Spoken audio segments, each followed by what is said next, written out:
Hello friends, welcome to the EDU-DOS app. और आज का जो हमारा टॉपिक है फिजिक्स में वो है इक्वेशंस ऑफ मोशन। हम लोग ऑलरेडी पढ़ चुके हैं कि what is distance, what is displacement, speed क्या है, वेलोसिटी क्या है, एक्सेलरेशन क्या है, और फिर हमारी इक्वेशंस ऑफ मोशन क्या हैं। और वो इक्वेशंस ऑफ मोशन डिपेंडिंग कि आप कौन से मेथड से उनको फाइंड आउट करना चाहते हैं, ईदर ग्राफिकल और ईदर कैलकुलस, तो आप कौन से मेथड से उसको किस तरीके से डिराइव कर सकते हैं। ठीक है, तो आज हम बात करेंगे कि जो इक्वेशंस ऑफ मोशन है उनका यूज़ क्या है, या हम उन्हें कैसे यूज़ करेंगे। तो इन जनरल हम लोग बात करें तो अभी तक जितना हमने पढ़ा है उसमें हमारे पास आ गई है 4 मोशन की इक्वेशन। ठीक है ना, 3 है, लेकिन एक जो इक्वेशन है वो है nth सेकेंड के लिए। ठीक है ना, तो क्या है मैं फिर से एक बार ब्रीफ में आपको बता रही हूँ और फिर मैं इनका आज आपको बताऊंगी यूज़ क्या है या न्यूमेरिकल्स इनसे किस तरीके से आते हैं। ठीक है ना, तो सबसे पहले हमारे पास इक्वेशन है v = u + at। दूसरी इक्वेशन है s = ut + ½ at²। और थर्ड इक्वेशन है हमारे पास v² = u² + 2as। तो जब आपसे बोला जाता है इक्वेशंस ऑफ मोशन, तो भाई इक्वेशंस ऑफ मोशन तो 3 ही है, लेकिन इन्हीं 3 से एक और हम इक्वेशन निकालते हैं जो कि nth सेकेंड के लिए होती है, और उसका फॉर्मूला होता है ये s nth, मतलब डिस्प्लेसमेंट जो nth सेकेंड में ट्रैवल किया, that is equals to u + a/2 × 2n-1। तो ये है nth सेकेंड के लिए डिस्प्लेसमेंट का आपका फॉर्मूला। ठीक है, आज हम बात कर रहे हैं कि ये जो तीनों इक्वेशन है वो किस तरीके से मॉडिफाई हो जाएंगी अगर हम बात करेंगे मोशन अंडर ग्रेविटी की। ठीक है जी, मैं फिर से बोल रही हूँ, अगर हम किसके लिए बात करेंगे, मोशन अंडर ग्रेविटी, मतलब कोई बॉडी है जो कि अर्थ की सरफेस से या तो वर्टिकली अपवर्ड जा रही है या तो वर्टिकली डाउनवर्ड आ रही है। तो डिपेंडिंग ऑन दैट मोशन आपकी जो इक्वेशंस ऑफ मोशन है वो किस तरीके से मॉडिफाई हो जाएंगी। ठीक है, तो मैं यहाँ पर तीनों इक्वेशंस को लिख देती हूँ। v = u + at, s = ut + ½ at² and v² = u² + 2as।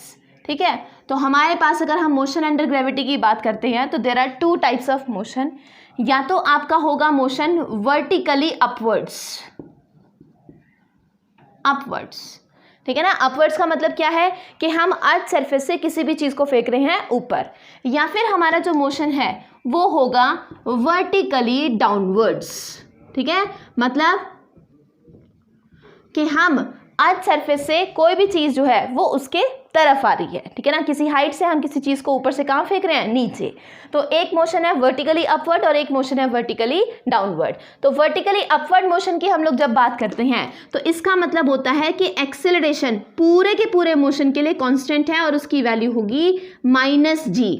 ठीक है ना, अब इस चीज़ को यहाँ पर आप समझें, जी क्या है यहाँ पर, जी चीज़ है एक्सेलरेशन ड्यू टू ग्रेविटी, मतलब अर्थ है हर एक बॉडी के ऊपर एक फोर्स एक्सर्ट कर रहा है, ग्रेविटेशन पुल जिसको हम कहते हैं, जिसकी वजह से कोई भी चीज़ जब भी वो अर्थ से दूर जाती है तो इस पुल की वजह से हमेशा अर्थ उसको अपनी तरफ अट्रैक्ट कर लेती है। तो अल्टीमेटली कोई भी चीज़ कहीं पर भी जाए, थोड़े टाइम के लिए वो किसी एक फोर्स की वजह से, एक्सटर्नल फैक्टर की वजह से दूर रह सकती है अर्थ से, लेकिन अल्टीमेटली उसको कहाँ पर आना होगा, अर्थ के ऊपर। तो आपके जितने भी सैटेलाइट्स होते हैं या कोई भी चीज़ जो हम स्पेस में भेजते हैं, अल्टीमेटली वो अर्थ जब वापस आती है तो अल्टीमेटली वो अर्थ के ऊपर ही गिरती है, मतलब उसका जो मोशन है वो हमेशा डायरेक्टेड होता है।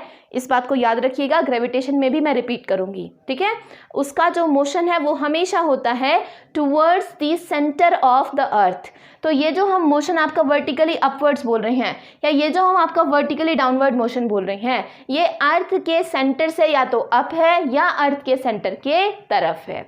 अब क्योंकि अर्थ के सेंटर पे तो हम जा नहीं सकते हैं, ज्योग्राफी में हम पढ़ चुके हैं कि आपका क्रस्ट मेंटल कोर होता है, हम अप्रॉक्सीमेटली अर्थ के अंदर 4 किलोमीटर से आगे जा ही नहीं सकते।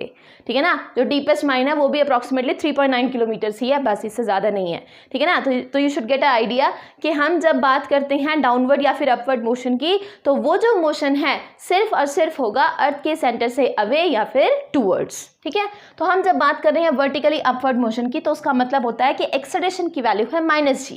लेकिन जब हम बात करते हैं वर्टिकली डाउनवर्ड मोशन की, अर्थ की तरफ आने की, तो हमेशा जो ग्रेविटी है उसकी डायरेक्शन होगी towards the centre of the earth. तो यानी कि क्योंकि मैंने आपको ऑलरेडी बता चुकी हूँ, ये जो 2 इक्वेशन है हमारे पास, ये है वेक्टर इक्वेशन और ये है स्केलर इक्वेशन। और वेक्टर होने की वजह से ये जो क्वांटिटी यहाँ पर है ये है बच्चे डिस्प्लेसमेंट, और डिस्प्लेसमेंट की हमेशा क्या होती है, डायरेक्शन। ये जो टर्म है ये है वेलोसिटी, इसकी भी क्या होती है डायरेक्शन। ये जो टर्म है ये क्या है एक्सेलरेशन। तो एक्सेलरेशन वेक्टर क्वांटिटी होने की वजह से जो इसकी डायरेक्शन है वो हमेशा स्पेसिफाइड है, वो है towards the centre of the earth. तो अर्थ के सेंटर की तरफ एक्सेलरेशन की वैल्यू अगर प्लस जी है तो ऑब्वियसली जो भी डायरेक्शन हम उससे ऑपोजिट मानेंगे उसके लिए वैल्यू क्या हो जाएगी माइनस जी, ठीक है ना। तो हेंस यहाँ से आपको क्लैरिफाई हो जाना चाहिए कि अपवर्ड के लिए ए होता है माइनस जी और डाउनवर्ड के लिए ए होता है प्लस जी। अब इसको बोलने का क्या मतलब है भाई, इसको बोलने का मतलब है कि जहाँ पर भी इक्वेशन के अंदर ए आया था वो सब इस माइनस जी से क्या हो जाएगा सब्स्टिट्यूट, जहाँ पर भी ए आया था वो सारी वैल्यू प्लस जी से क्या हो जाएगी सब्स्टिट्यूट। मतलब यही equations of motion vertically upward motion के लिए बन जाएंगी। v is equals to u minus g t, s is equals to u t minus half g t square, v square is equals to u square minus 2gs। ठीक है जी। Now next ये वाले जो equations हैं वो बन जाएंगी v is equals to u plus g t, s is equals to u t plus half g t square और v square is equals to u square plus 2gs। ठीक है। अब वर्टिकली अपवर्ड और vertically downward बोला तो उसके लिए हम एक मोशन एज्यूम कर रहे हैं कि आपकी बॉडी जा रही है अर्थ सरफेस से ऊपर। ठीक है। तो बॉडी अगर अर्थ सरफेस से ऊपर जाएगी तो किस तरीके से उसका मोशन होगा, तो बहुत ध्यान से आप नोटिस कीजिएगा इस चीज़ को। ये है हॉरिजॉन्टल सरफेस, ठीक है जी, ये है हॉरिजॉन्टल सरफेस, मतलब हम अर्थ के ऊपर खड़े हुए हैं और यहाँ से किसी भी चीज़ को हमें कहाँ फेंकना है ऊपर की तरफ। तो पहली और फॉरमोस्ट चीज़, क्या कोई भी चीज़ अपने आप ऊपर चले जाएगी, नेवर। हमें क्या देनी पड़ेगी उसको, एक इनिशियल वेलोसिटी। ठीक है जी। तो हमने उसको यहाँ से ऊपर भेजने के लिए क्या दी, एक इनिशियल वेलोसिटी, ये हमें देनी पड़ेगी। ठीक है। इनिशियल वेलोसिटी दी तो इसको देने से उसने क्या गेन कर ली, एक वर्टिकल हाइट h। ठीक है। लेकिन जैसे ही ये बॉडी एक मैक्सिमम हाइट पर पहुंचेगी जो इसकी फाइनल वेलोसिटी है वो क्या हो जाएगी, ज़ीरो। तो यानी कि अगर वर्टिकली अपवर्ड मोशन होगा तो तीन बातें याद रखनी है कि आपकी बॉडी को आपको देनी पड़ेगी इनिशियल वेलोसिटी, पहला पॉइंट, मोस्ट इंपॉर्टेंट पॉइंट। दूसरा चीज़ कि आप जो ये इनिशियल वेलोसिटी दोगे उससे बॉडी एक वर्टिकल हाइट गेन करेगी और उस वर्टिकल हाइट के मैक्सिमम पॉइंट पर जाकर के आपकी वेलोसिटी हो जाएगी ज़ीरो। तो अगर मैं इस पॉइंट को A बोलूं और इस पॉइंट को मैं बोलूं B, तो आपकी वेलोसिटी A पॉइंट के ऊपर तो है U, B पॉइंट के ऊपर जो वेलोसिटी V है वो क्या हो गई है, ज़ीरो। तो अगर ये सारी की सारी वैल्यूज़ मैं इन इक्वेशंस के अंदर पुट करूँ, ठीक है ना, तो आपकी ये जो V की वैल्यू है ये तो हो जाएगी क्या, ज़ीरो। ठीक है। तो मैं इन्हीं को यहाँ पर इसी के साथ में लिख देती हूँ। This equation will become 0 is equals to u minus g t और s डिस्प्लेसमेंट रिप्रेजेंट कर रहा था। डिस्प्लेसमेंट हमने किधर किया, वर्टिकल डायरेक्शन में, तो s will be replaced by h। s जहाँ पर भी लिखा हुआ है वहाँ पर क्या लिख देंगे, h। ठीक है। तो h इज इक्वल्स टू हो जाएगा you t minus half g t square और v स्क्वायर फिर से कितना हो जाएगा, ज़ीरो, और ये वैल्यू बन जाएगी यू स्क्वायर माइनस 2gs है ना, और s की जगह क्या आ जाएगा, h, you square minus 2gs। तो अल्टीमेटली ये जो तीनों की तीनों फॉर्मूले हैं, ये तीनों फॉर्मूले हमें वैल्यू देंगे ये कि आपकी u की वैल्यू है किसके बराबर, gt के बराबर। आपकी इस वाले फॉर्मूले से u की जो वैल्यू है वो बराबर है किसके, √2gh के। और इस फॉर्मूले के अंदर अगर t की जगह हम वैल्यू पुट कर दें u/g, ठीक है ना, तो ये जो आपका फॉर्मूला है वो हमें वैल्यू देगा t is equals to √2h/g। मैंने इसको शॉर्ट में लिखा है पर इसको ध्यान रखिएगा, अल्टीमेटली सॉल्व करने के बाद ये यही आता है। ठीक है ना। तो यहाँ से h इज इक्वल्स टू आपको जो वैल्यू मिलने वाली है वो सिंपली मिलने वाली है हाफ जी टी स्क्वायर। ठीक है ना। तो यहाँ से फॉर्मूला t का बन जाएगा √2h/g। ठीक है।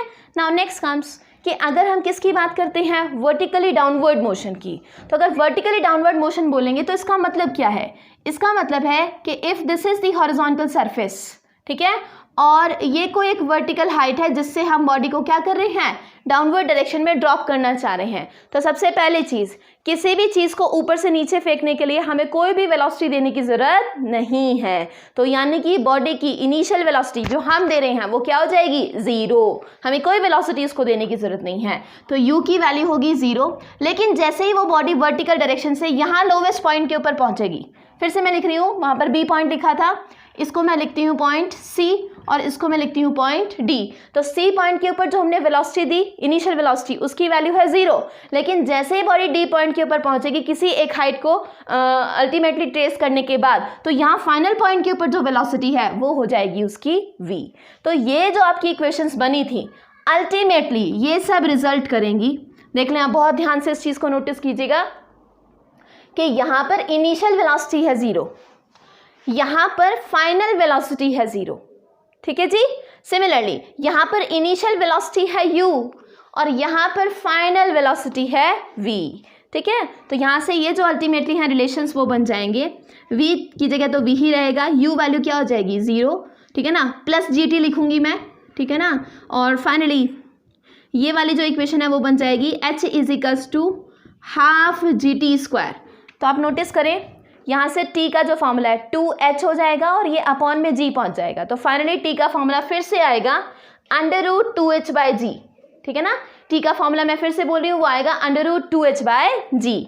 Now v² is equals to formula बनेगा 2gh, ठीक है, और v² हमने बोला है, ये u² था, माइनस साइन है इधर और ये 0 है, तो इसको टर्म को इधर भेजने से u की वैल्यू हो गई थी √2gh। तो सिमिलरली यहाँ पर भी v की जो वैल्यू है मैं स्क्वायर हटा देती हूँ, ये वैल्यू क्या हो जाएगी √2gh।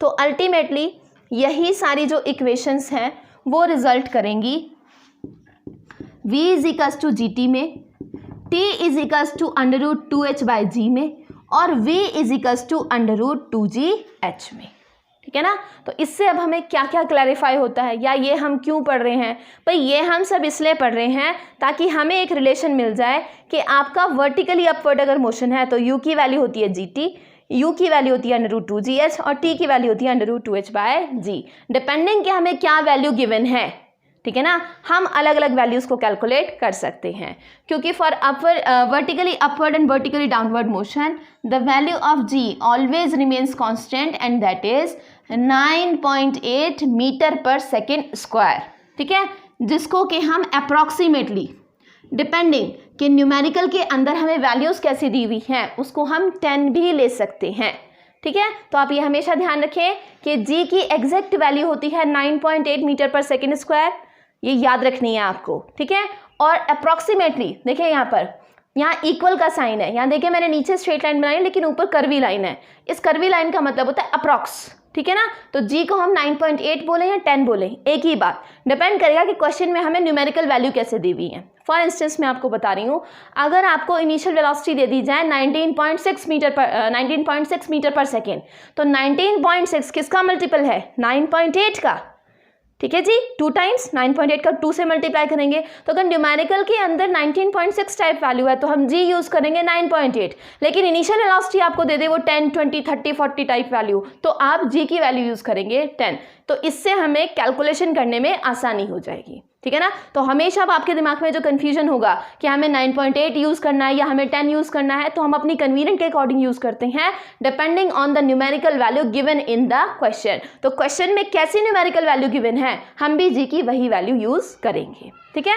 तो अब ये जो हमने यहाँ पर फॉर्मूले लिखे हैं for vertically upward and vertically downward motion, मैं एक बार इनको यहाँ फिर से लिख रही हूँ, ठीक है ना, और आप नोटिस कीजिएगा कि इनका यूज़ अब किस तरीके से होगा, ठीक है जी। तो for vertically upward and vertically downward motion मैंने सारे फॉर्मूले यहाँ पर फिर से मैं लिख रही हूँ, ठीक है। तो आप इनको अब देखिएगा,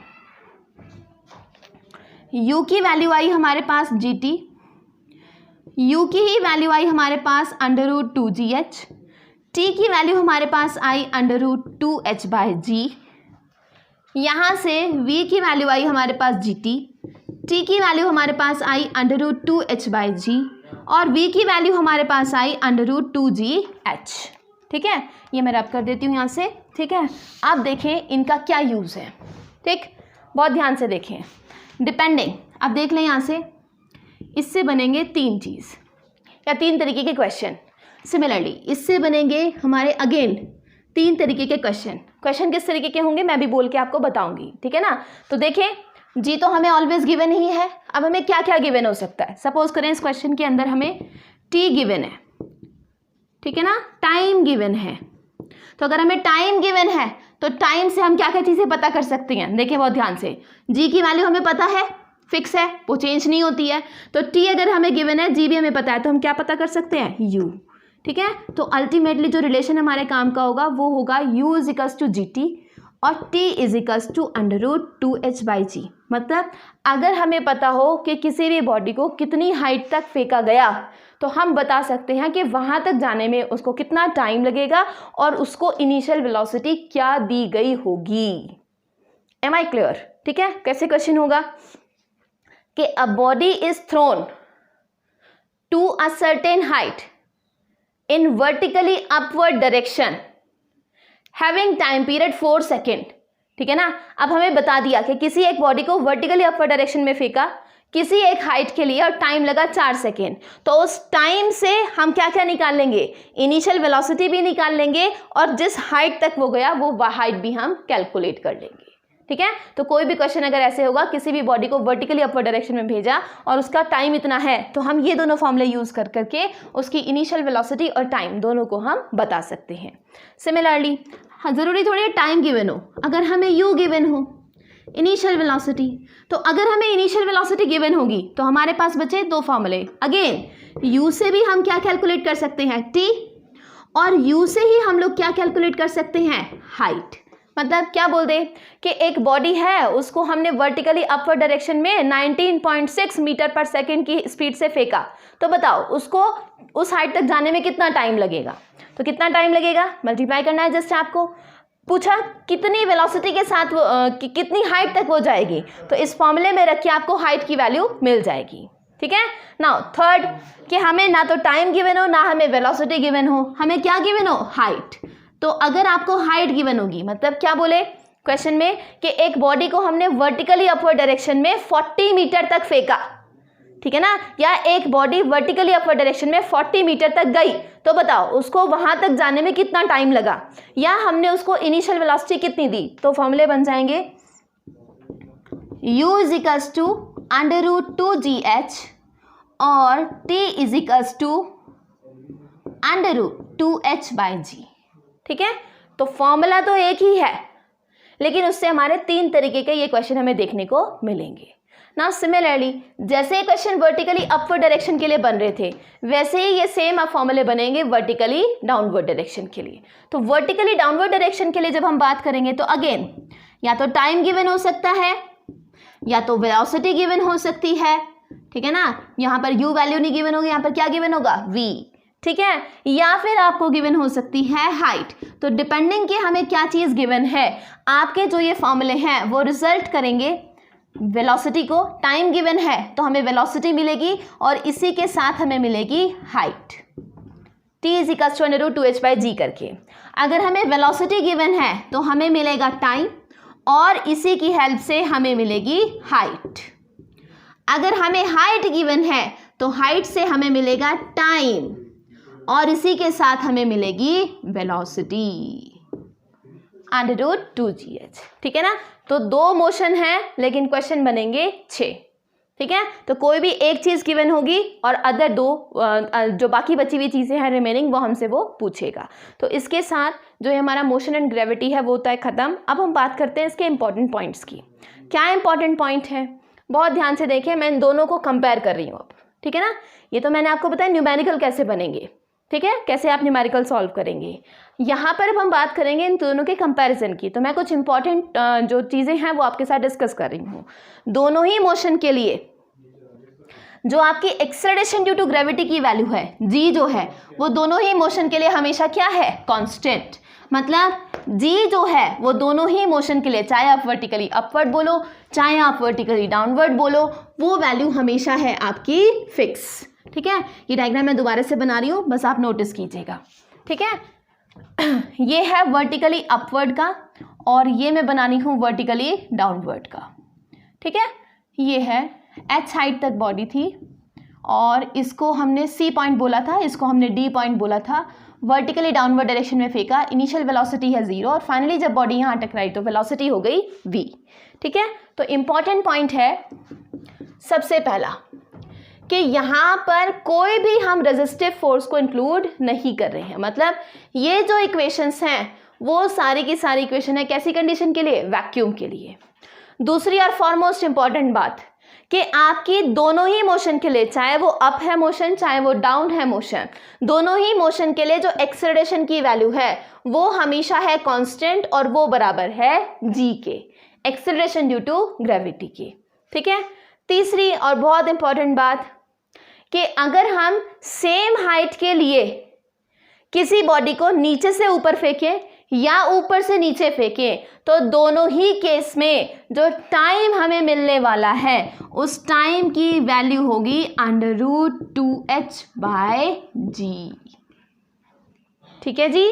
तो आपकी फिर से मैं बोल रही हूं कि जो टाइम है आपका वर्टिकली अपवर्ड के लिए वो बराबर होता है टाइम जो कि वर्टिकली डाउनवर्ड मोशन के लिए होता है।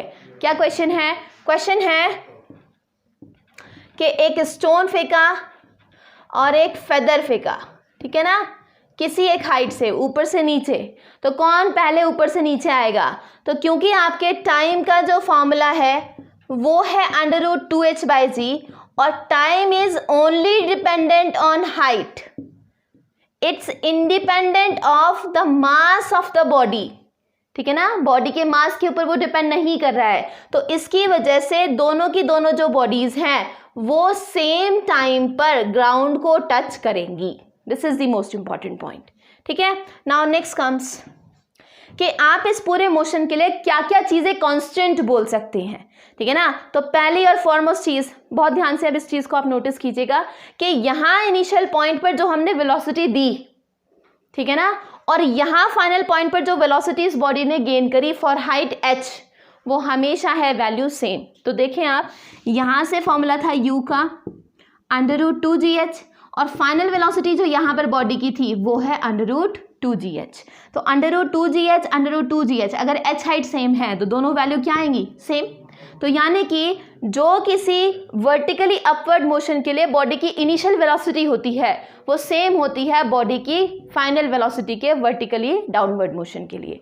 तो मैं लिख रही हूँ इसको कि जो आपकी इनिशियल वेलोसिटी है ए पॉइंट पर फॉर वर्टिकली अपवर्ड मोशन वो बराबर होती है फाइनल वेलोसिटी के डी पॉइंट के लिए जो कि है वर्टिकली डाउनवर्ड मोशन के लिए। ठीक है ना। तो आपकी एक्सेलरेशन पूरी मोशन के लिए कांस्टेंट, आपकी इनिशियल और फाइनल वेलोसिटी अपवर्ड और डाउनवर्ड मोशन के लिए कांस्टेंट, और इसी के साथ इसको हम दूसरे तरीके से भी बोल सकते हैं कि अपवर्ड मोशन के लिए जो फाइनल वेलोसिटी है, अपवर्ड मोशन के लिए जो फाइनल वेलोसिटी है बी पॉइंट पर वो बराबर है इनिशियल वेलोसिटी के जो कि है सी पॉइंट पर फॉर डाउनवर्ड मोशन, और जो कि कितनी है? 0, और जो कि कितनी है? √2gh। ठीक है जी।